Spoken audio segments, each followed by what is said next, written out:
to infuse olive oil with rosemary. If you're looking for a DIY gift that would be a welcome addition to any pantry, it's herb-infused olive oil.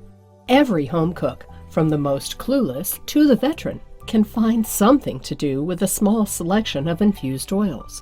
They're great for making salad dressings, drizzling over pasta dishes, and as the simplest of all dips, they can elevate chunks of crusty salted bread to an appetizer for guests to nibble on while you prepare the rest of the courses for a spontaneous dinner party.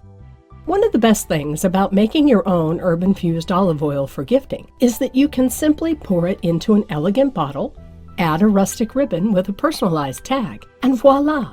You have a very inexpensive but sophisticated present.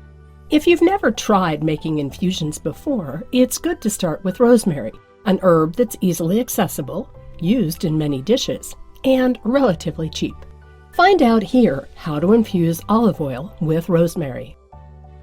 1. For supplies, you need small glass bottles with screw-top lids. The tighter the seal, the better it can keep the oil fresh. Fresh rosemary sprigs, and enough pure olive oil to fill your glass bottles. If you have 6 8-ounce bottles, a half-gallon jug of olive oil and 15 to 20 sprigs is enough.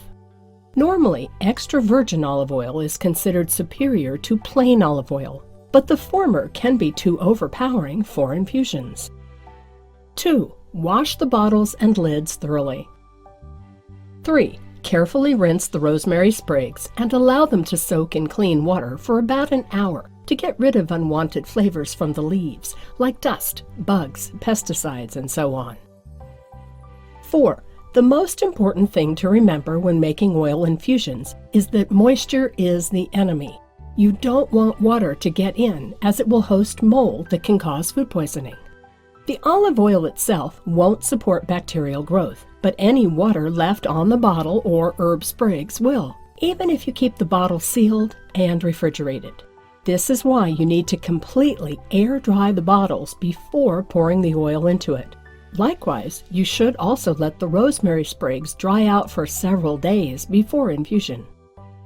5. When you are ready to begin, pour half of your olive oil and half of your rosemary into a large pot. Let the mixture sit on very low heat for about 10 minutes, just enough to keep everything lukewarm so that the oil doesn't fry the herbs. When the sprigs start to look wilted and pale, that's how you know that the flavor has leached out of the leaves and into your oil. Turn the stove off and allow the oil to completely cool. 6. Place the remaining half of your rosemary sprigs into the bottles. Carefully decant the other half of the oil into the bottles halfway. Next, top them off with an equal amount of the warmed infusion. 7. Seal the bottle tightly and allow it to sit for 2 weeks to really get full-bodied flavor into the oil. To prolong shelf life, store in the fridge. Now that you know how to infuse olive oil with rosemary, you can also start making other infusions with basil, thyme, and other flavorful herbs. Just remember to completely dry the leaves and bottles first. Note that this technique only applies to dry infusions. Wetter ingredients like lemon, bell peppers, and garlic have to be pre-brined in order to keep bacterial growth at bay.